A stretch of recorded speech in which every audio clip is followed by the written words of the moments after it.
Hello friends, in this video we will discuss about the QPSK transmitter. Okay, how we can generate QPSK signal. So before discussing about the transmitter, I'll go for an example. Then we can discuss about the transmitter structure. So here you can see an example I have written, that is, in a QPSK modulation scheme, the binary sequence, say the binary sequences B of R is given as 110010111101. Okay, this is the binary given sequence. Okay, so the bit internal is TB, which gives the demultiplexed sequence of B of E and B of O.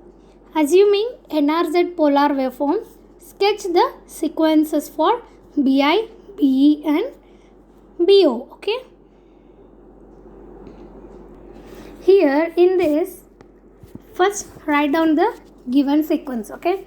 So first step is we need to convert this serial data, given serial data, into parallel data, because we have two basis function for QPSK. One is cosine carrier and another one is sinusoidal carrier. Okay, that is phi 1 of t and phi 2 of t. Okay, so here I have drawn a diagram for that. Okay, so you can see here that S bar P is serial to parallel converter or a demultiplexer. Okay, so that is at the output side or at the receiver side it is. Okay, so sorry, at the transmitter side it is. After demultiplexing one sequence, this one sequence is converted into NRZ polar waveform. Okay, and another sequence is also converted into a same, that is NRZ polar format only. Okay, so here even sequence is multiplied with cos carriers, which looks like a BPSK signal. Okay, another signal it will be multiplied with the sinusoidal carrier. Okay, sinusoidal carrier, which results in another kind of BPSK signals, that is two BPSK signals together makes the QPSK signal. Okay, so here you can see I have shown that as a BPSK 1 and BPSK 2. Okay, so addition of these two will give you QPSK signal. Okay, so here very important point in BPSK is each bit is pulse shaped for 1 bit duration.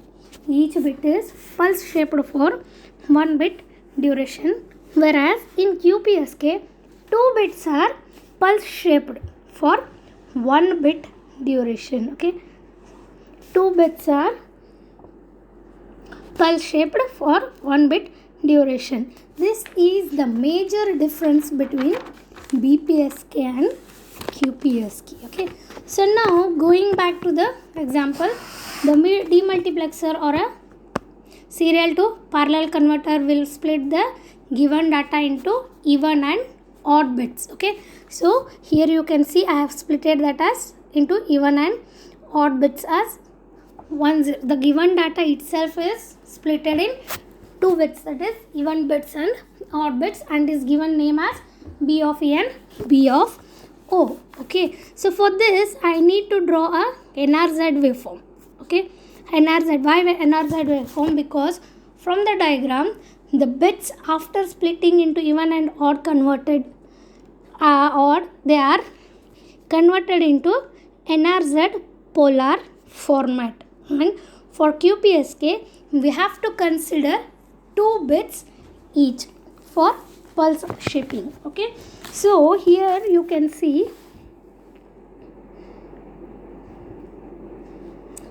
here this is for binary even bits. Okay, so you can see I have numbered that as 0 up to 14 13, and that gives you T, and so hence for signal or for bit 1 it should take 2 pulse shaping. So it is instead of 0 to 1 TB it will take 0 to 2 TB. Okay, similarly draw for odd bit as well as for the even bit. Okay, so now the above two graphs should be multiplied. Okay, so these two graphs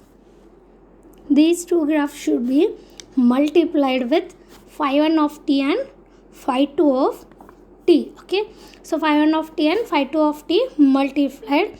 So after multiplication add both the BPSK signals which gives us a QPSK signal. Okay, so from figure 1 A and B, okay, we can see a phase change of 180 degree as signal transmits from 0 to 1 or a 1 to 0, which is nothing but a BPSK signal. Okay, so multiplying those two signal with the basis functions. Okay, so as we have seen the example, the same thing can be seen in the block diagram of QPSK transmitter. Okay, so here you can see the QPSK transmitter. Here is a QPSK transmitter. Okay, so here a binary data is passed through polar line coding. As I have told, we are going to do a NRZ polar format which gives you B of T. That is, B of T is nothing but either it is B of E or B of O. Okay, so then this signal B of T signal, it will be passed through the demultiplexer or serial to parallel converter. Okay, so after passing through the serial to parallel converter, it is divided into B of E and B of O. Okay, then after that it will be passed through the modulator. Okay, it will be passed through the modulator to which locally generated basis functions will be added. Okay, for both. So you will get that as BPSK1 and BPSK2, two signals which will be added, and it is taken as Xi of t which will be passed through the channel. Okay, so hence looking into this diagram, it is clear about the transmitter of the QPSK signal. So there will be, so for QPSK signal Xi of t, there will be transmission through N of t, means that's what I said, it is passed through the channel. Okay, so the channel here, it is a additive white Gaussian noise channel where the noise gets added to the signal. Okay, so this becomes Y of t is equal to Xi of t plus N of t, where Y of t is called as observation. Okay, so this N of t is a Gaussian, hence we assume that each component will have a 0 mean and N0 by 2 variance. Okay, and is same for Y of t also. Okay, so here I am using correlators. Since there are two basis function, we will use two correlators. You can see this is the receiver part of the signal, QPSK signal. Okay, the observed signal Y of t, it will be passed through two different correlators, correlator 1 and correlator 2, to which again a locally generated basis functions are applied which are coherent with the transmitted signals. Okay, so this gives you the observation result as Y1 and Y2. Okay, so this Y1 and Y2 now it is passed through the decision device. Okay, so this decision device, it has a threshold value of 0. Okay, so here based on the decision device, the signals will be coming out. For example, if, as I told, QPSK consists of 2 bits per symbol. Okay, so if the 2 bits, both the bits are, for example, if y1 is greater than, so for that 2 bits it will check whether y1 is greater than 0 or not. Okay, if y1, for example, if I am sending 1 1, okay, 1 1, for sending 1 1, if y1 of 0 is greater than 0, y1 is greater than 0, then it will pass the bit. If it is not greater, then it will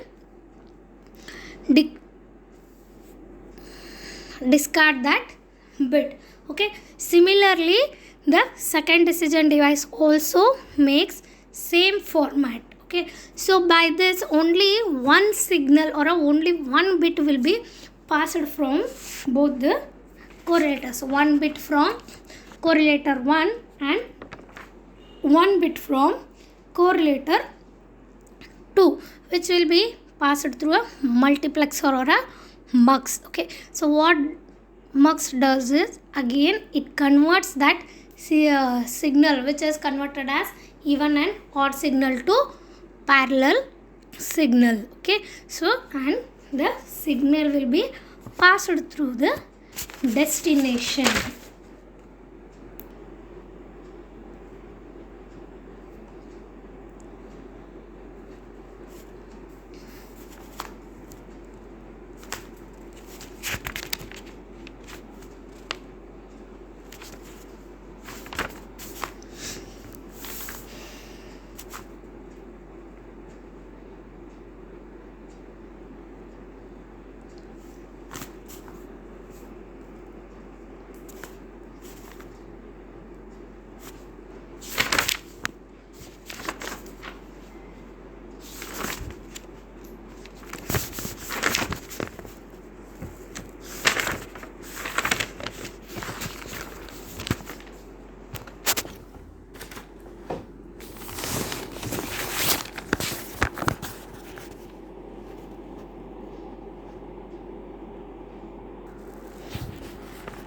Okay.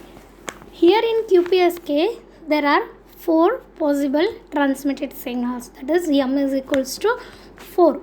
The relation between modulation order and bits per symbol is given as b is equals to log m to the base 2. Okay, so here let us say m is equals to 4. Then if you solve, you will get that as b is equals to 2. Hence, in QPSK, each symbol contains 2 bits.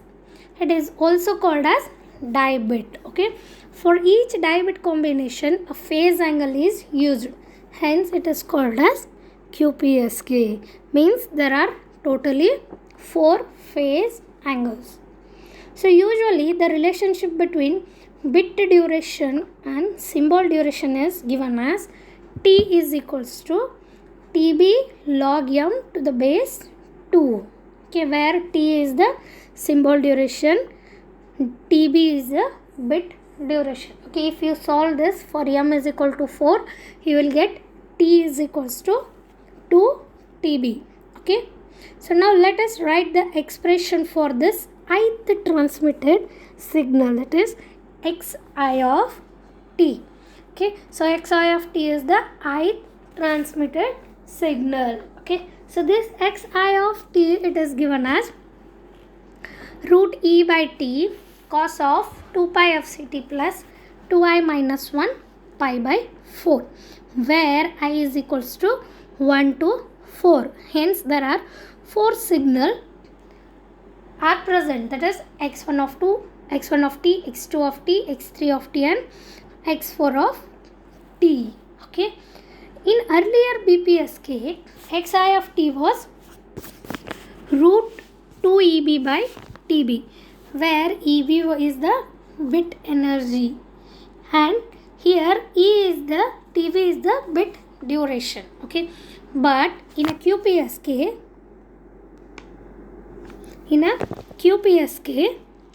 it is 2E divided by T, where E is the symbol energy, T is the symbol duration.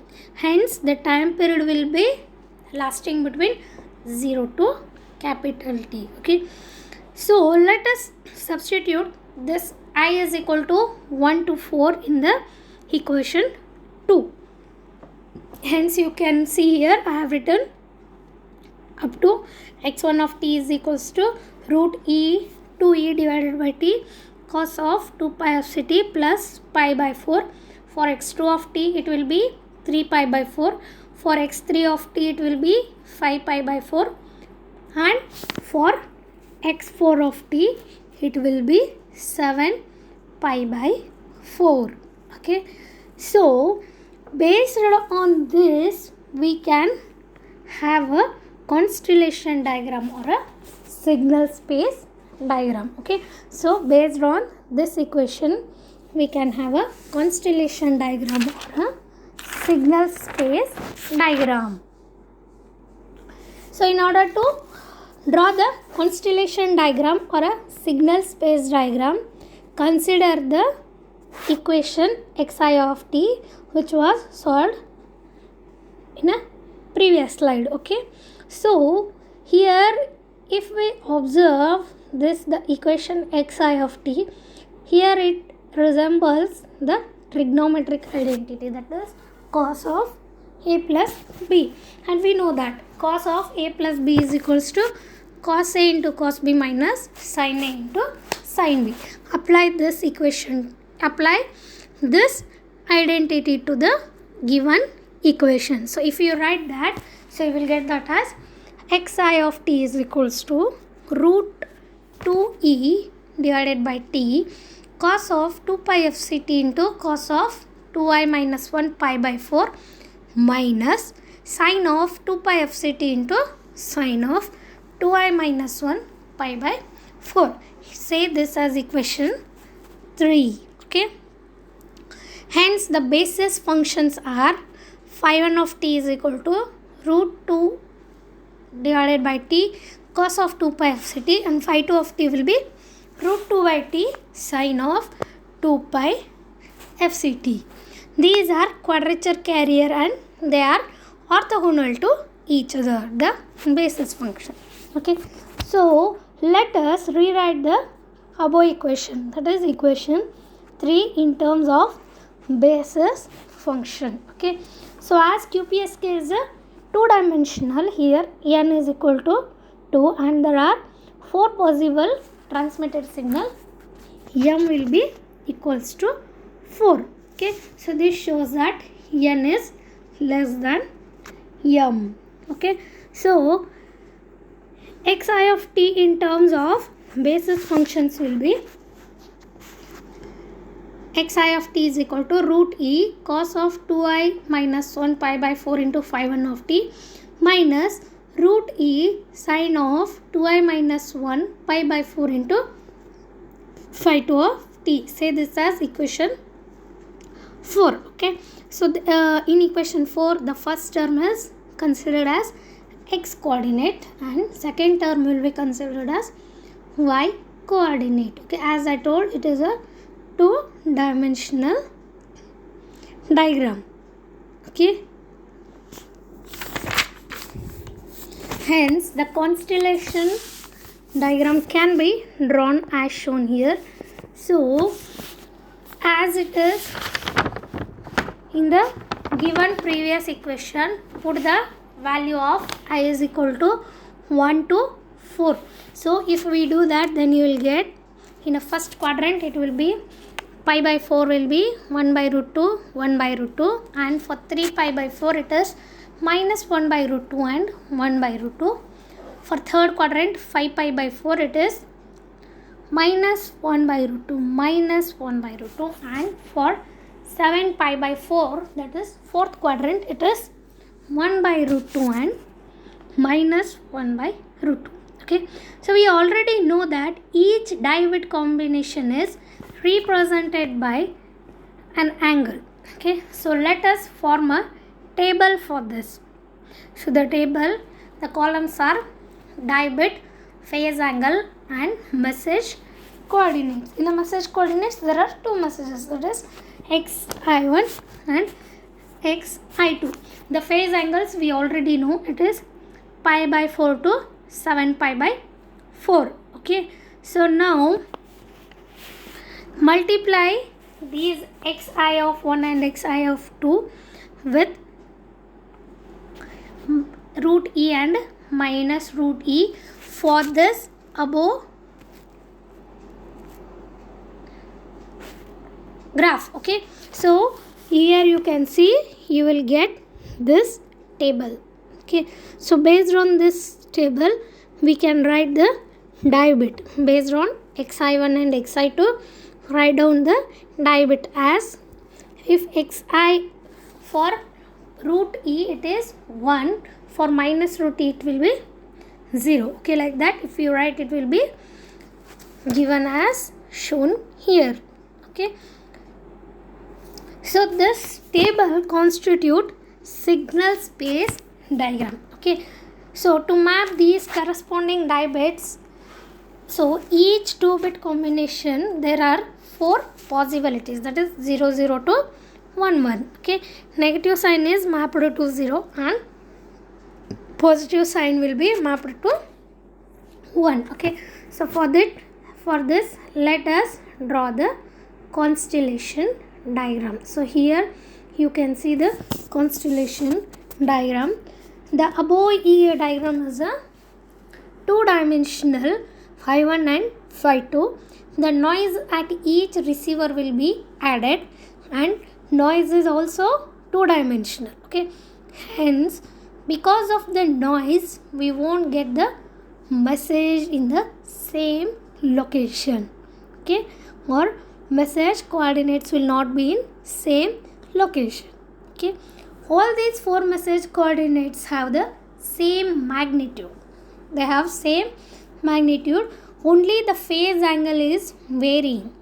So hence here in general all the PSK modulations leads to circular constellation, because only phase angle is changed but not the magnitude of the signal or a modulation. Okay, so in our next video we will be discussing about the derivation of probability of error for this QPSK modulation scheme.